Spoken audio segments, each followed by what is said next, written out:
पार्वण ऋतु पई अबकारी विभाग पूरा सजाग। देसी मद बेपारी भाटी चुली भांगिले तापरे मद आउ पोच ढालिले।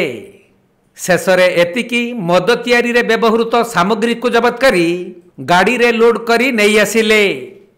मयूरभंज जिला कुंडियाशोल ठारे बेआईन भावे देसी मद तैयारी हेउथबा खबर पाइथिले अबकारी विभाग। परे देउली अबकारी टीम, मुरुडा अबकारी विभाग, बारिपदा सदर अबकारी विभाग और मोबाइल टीम मिलित भावरे देउली अबकारी थाना अंतर्गत कुंडियाशोल ठारे अचानक चढ़ाऊ करथिले।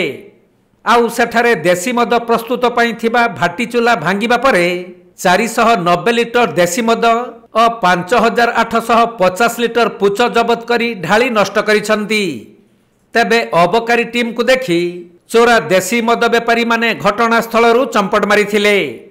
परे अबकारी टीम मद तैयारी पई व्यवहृत विभिन्न प्रकार उपकरण को जबत करी गाड़ी रे लोड करी कार्यालय को आनिछंती।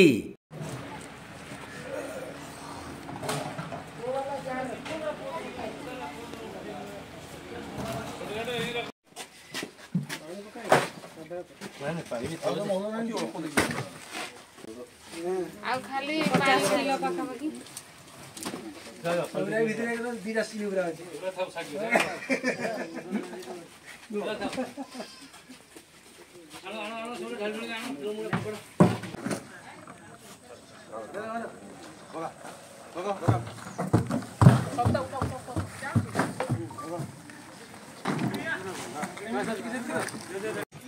मयूरभंज जिला मुरुडारू ज्ञानरंजन बेहेरा रिपोर्ट, कोणार्क लाइव।